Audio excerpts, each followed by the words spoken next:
Welcome into a brand new episode of the Bengals Beat Podcast presented by Free Store Food Bank. I'm your host, Kelsey Conway. We are live from the Cincinnati Enquirer studio here right across the street from the Bengals training camp facility, where I'll be headed after here along with my photographer who is shooting this podcast right now. So be sure to check out Cincinnati.com a little bit later on for the coverage from today's training camp practice. But before we get to today's practice, let's take you back through the last week in Bengals news. We'll kick it off with some headlines here. And of course, we're going to start the headline period with an update on Joe Burrow. And that is that Zach Taylor said late last week that Burrow indeed did suffer a calf strain and he is going to be out for several weeks.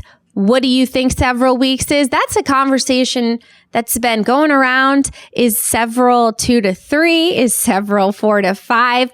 We'll let you make that argument to yourself, but all we know is he said several, so it doesn't appear that we're going to be seeing Joe Burrow anytime soon. But a little bit of a positive note is that Joe Burrow was in the Bengals locker room yesterday after practice, moving around without a limp, in good spirits as he was talking to his offensive line, looked to be on the mend. Of course, with a soft tissue injury like a calf strain, you have to be very careful because the last thing the Bengals want and what Burrow would want is to rush back and then potentially make the strain worse. So we really will see. And at this point, I know that the Bengals and Burrow was very excited to have a full training camp, but I would expect them to be very, very cautious and err on the side of cautious instead of rushing him back, because it hasn't really been a problem for the Bengals when their star quarterback has missed training camp over the last 2 years. So we will just keep an eye on that. But that is the latest on Burrow. He was hoping to be able to get a couple snaps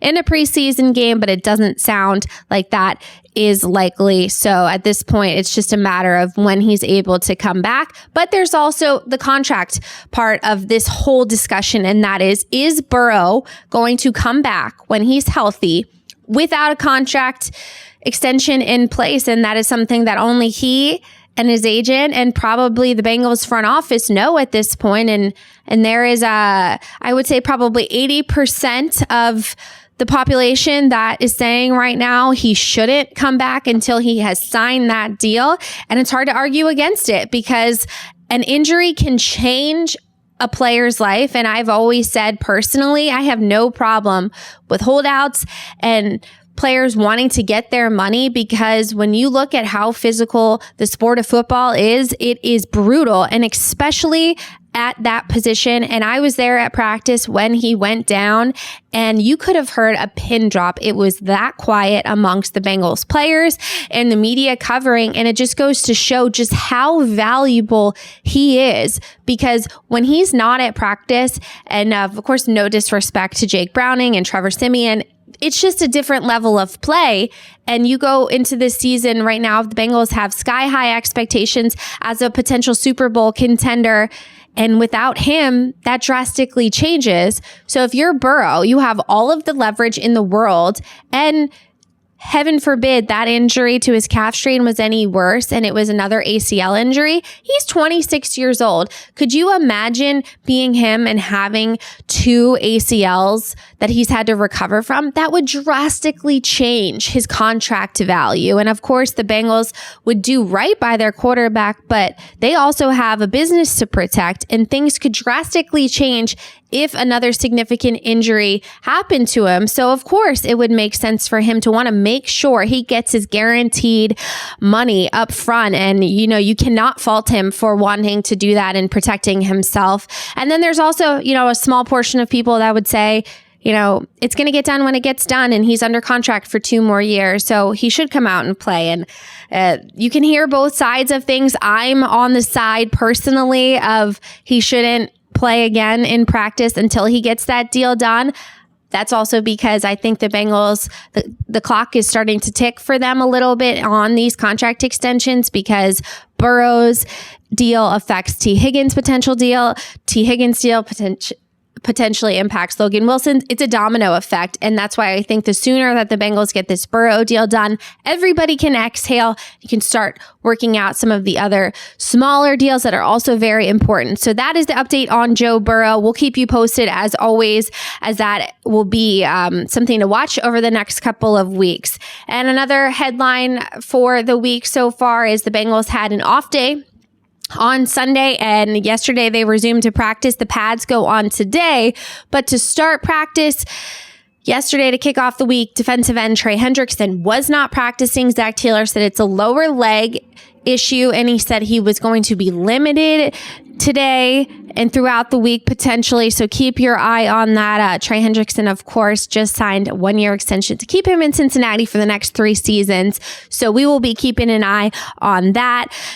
And I wanted to start this podcast after headlines by taking you through what I wrote on Saturday, and that is the 5 biggest takeaways from the Bengals' first period of training camp. And I'll preface this by saying the pads were not on. It is hard to gauge things without the pads. So I typically defer from making any grandiose statements after the first week of training camp. But there were some notable things, and I'd like to share with you my 5 biggest takeaways from Bengals training camp to start. The Bengals Beat Podcast is presented by Free Store Food Bank. So let's kick it off with number 1, and that is obviously the Joe Burrow update that I just gave you. Number 2, we have, for me on this list of importance, is that Cheeto Balogun continues to still work his way back. Right before training camp started, he was cleared from the PUP list, which is the physically unable to perform list. And he has been out at practice every single day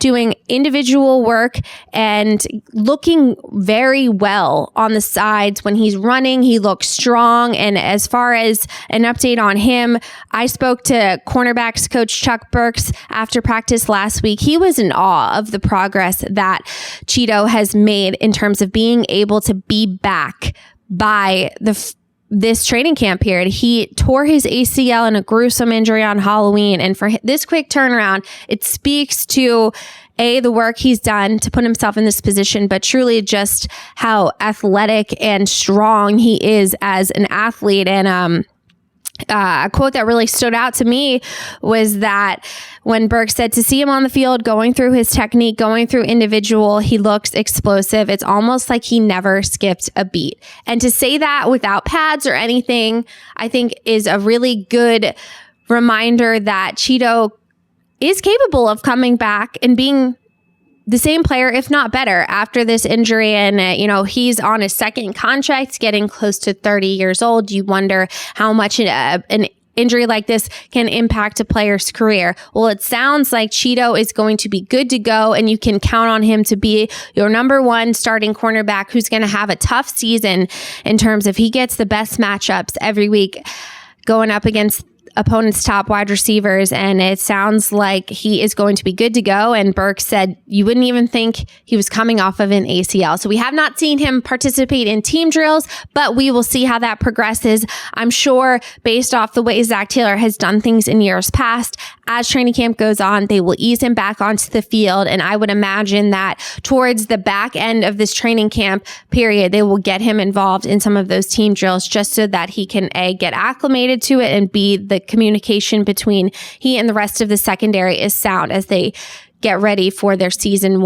week 1 season opener against the Cleveland Browns. All right, number 3 for me has been the must-see matchup between Cam Taylor-Britt and Jamar Chase. This one has had some fireworks to it, and it's honestly been something that I've been really excited to watch over the first couple of days of practice, because if you look at where Cam Taylor-Britt was at this point last season compared to where he is now, it is incredibly impressive. And what stands out about this matchup is with Cheeto not able to participate in the team periods of practice, it's Cam Taylor-Britt who mostly draws the bulk of getting to defend Jamar Chase in practice. And Jamar Chase, he said, is up. He's got his number right now. But Taylor-Britt has made a number of plays that show the improvement he's made. He's been right in his pocket. And Chase, of course, does some freak things that make you think, oh my gosh, I don't know how he did that, but that's just Ja'Marr Chase. But Taylor Britt has been able to win some of those battles. He's knocked down a couple passes. He's right in stride with Chase. Very rarely do you see him just get absolutely hosed down the sideline by Chase. But it's definitely been the matchup to see so far. And Taylor Britt looks like he's really coming along. And that's good for the Bengals because with a healthy Cheeto and Cam Taylor-Britt now having a year under his belt, that cornerback room for the Bengals looks a lot better than it did last year at this time. And behind those guys is what also has impressed me, and that is the play of rookie second-round pick DJ Turner, who's gotten some time with the ones. They've been really working a lot of guys in. Sidney Jones, of course, is someone that has gotten time playing opposite of Taylor Britt. They're being calculated with that. Just this is a time that they can see who is best suited to plug in to those lineups when necessary. But DJ Turner has caught a lot of people's attention. He's made a number of plays on the ball. You can tell his speed and his explosiveness. So keep your eye on him as someone to watch in the preseason because he is quickly climbing the depth charts. And I wouldn't be shocked if when the training camp season is over and they release their first depth chart, if it's not DJ Turner, who's not this team's number 3 cornerback. And in the NFL, you need 3 starting caliber cornerbacks because it's just inevitable injuries happen and it's a long season. And as you saw last year with Cheeto going out, you just don't know what can happen. And to have 3 starting caliber cornerbacks is really important. And Turner looks like he is coming along to climb those depth charts there. So keep your eye on that rookie. And number 5 on my list is an update on the punter battle. Why am I talking about the punter battle so early on in camp? Well, that is because I'd like to start by sending best wishes to punter Drew Krishman as he works his way back on the field. He was in the hospital last week to start camp with an undisclosed injury that he was able to be released and is now back with the Bengals. He was at practice yesterday, not practicing, but it seems like he is on the mend and we're wishing all the best for Drew. But this, of course, means that Brad Robbins, the Bengals rookie who is likely to take over as the starting punter, he doesn't have any competition at practice right now. And when I asked Zach Taylor how they're going to figure out who's going to win that competition with Drew's sideline, he said, Darren Simmons, the Bengals special teams coordinator, will find a way. There's a lot of things that you can do in practice to still see where a player is coming along. And he said Darren has decades worth of notes to compare it to and see where they need to be in punting situations and give Brad things to continue to work on and try differently. So we will see when Drew's able to get back on the field where things stand. But for right now, it's Brad Robbins' show as the Bengals punter. So those were just a couple takeaways from me through the first portion. Of course, as camp goes on, I will have more, but I thought those were the most notable things. And I also had, if I could add a 6th to it, it would have been what I wrote about last night. But I'm glad that this story got its own place because I think it's an important one. And that is the switch from left tackle to right tackle for Jonah Williams. So where is Jonah Williams at in his switch of positions? Well, I had a chance to speak with him and offensive line coach Frank Pollock yesterday.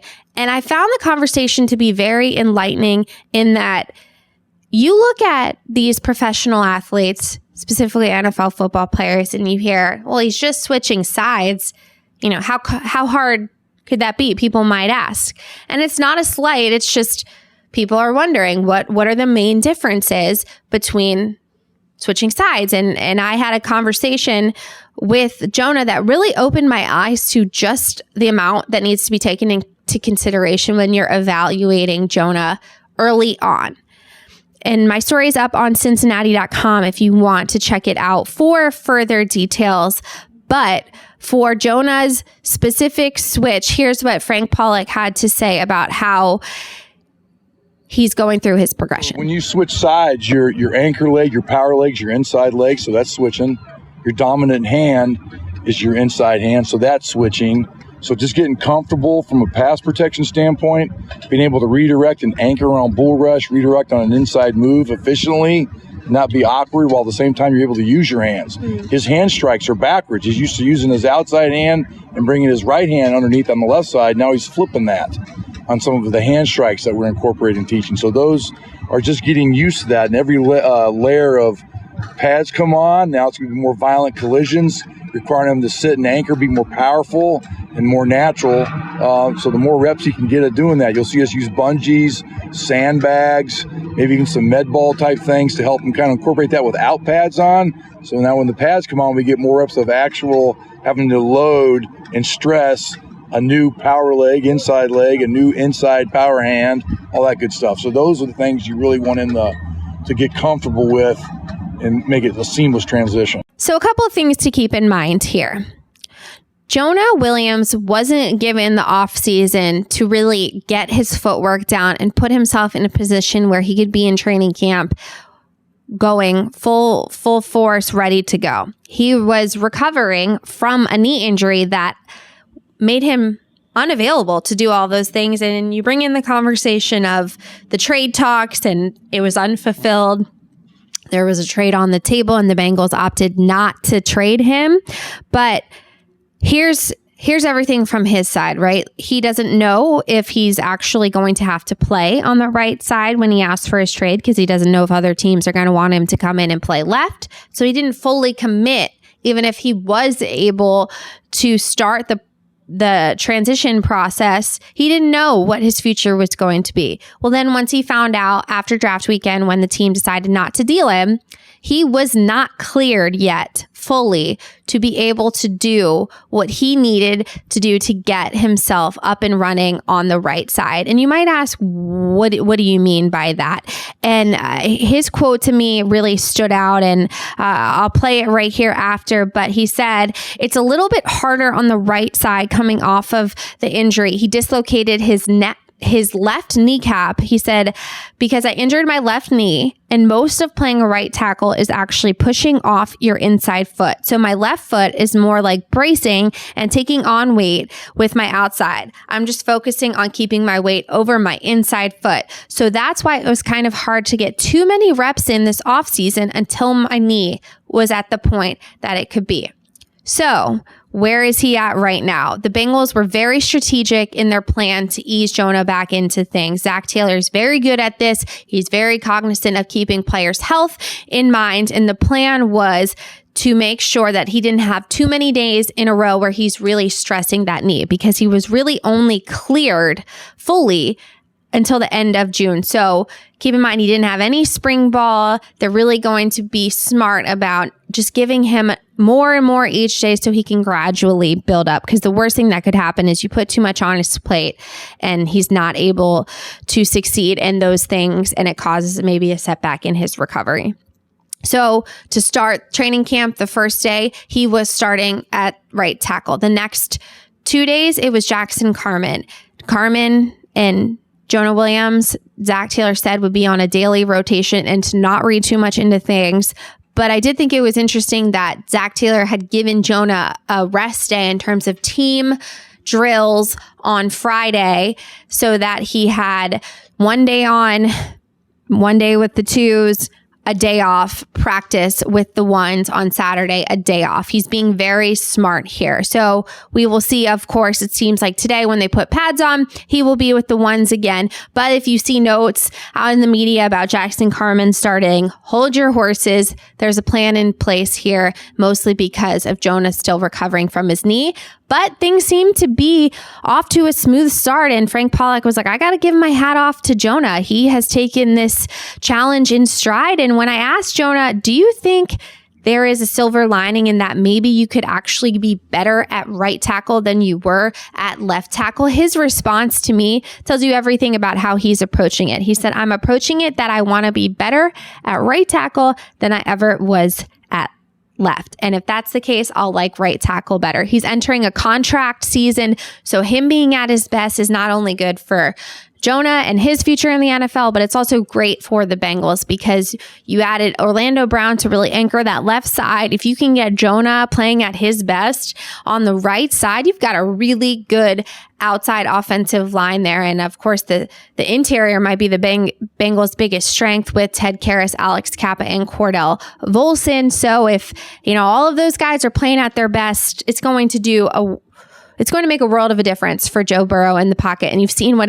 he's been able to do with his suspect offensive line at times, with several injuries happening to the offensive linemen. So this is all good stuff. But I thought it was important to bring that up about Jonah because keep in mind, even if on week 1, you don't think he's where he's at, give him some time to really understand this challenge. And it's a lot about his footwork and his technique. And he hasn't been able to really do a lot in practice with it, but the pads comes on and he's really relying on those practices to get him up to speed. I asked him if he was going to play in the preseason and he said that's really up to the coaches, but he is down to do whatever. And he said, I'm really just going to try and attack these practices against our really good defensive line to get me ready to go. So here's more of my conversation with Jonah and Frank Pollock, that I thought there's some interesting things in there about the state of the offensive line and just where Jonah's been able to get to that I thought you guys might want to listen in on. And as far as that, here is my conversation. How do you feel like, I know it's hard to gauge without pads, but how do you feel like the position switch is going for you? I feel like it's going well, There's still some rust I'm knocking off, and I haven't been over on that side in like 7 years, so, I'm giving myself a little bit of grace, but I think the coaches are happy with how I'm playing, and I think I'm getting better each day, getting more comfortable over there. When you, obviously, because they've been really careful about working you back, how have you been able to work on your technique? Like, do you doing walkthroughs, like when you have kind of a limited what you're able to do right now? Like, how are you going to make sure that you can get what you need without maybe as much contact, if so much of it is just like your hands and stuff? Yeah. Well, I mean, since I got cleared at like the very end of June, I've been trying to go out and do something in the right tackle thing every single day, even if it's only for 20 minutes on a light day or something like that, just to get more comfortable there and just kind of like feel myself on that side, envision myself on that side. And then now as we're doing these practices, obviously that's a lot more intensive, but I just want to get just a little bit more comfortable every single day. And I feel that if I'm doing that, then I'm going to be in a place that I want to be when the season comes. Hey, that is it for me for today's episode of the Bengals Beat Podcast presented by Free Store Food Bank. I hope you all have gotten a little bit of a chunk of what's been going on here over at Bengals camp. And as always, we will be back next week with the latest from the Bengals training camp. There's always something going on here, so be sure to keep it here and check out Cincinnati.com. Make sure you subscribe to this podcast episode. We are really trying to do a lot here with this podcast to bring you guys along this season, and we're really appreciative of all of the support. Thanks for tuning in.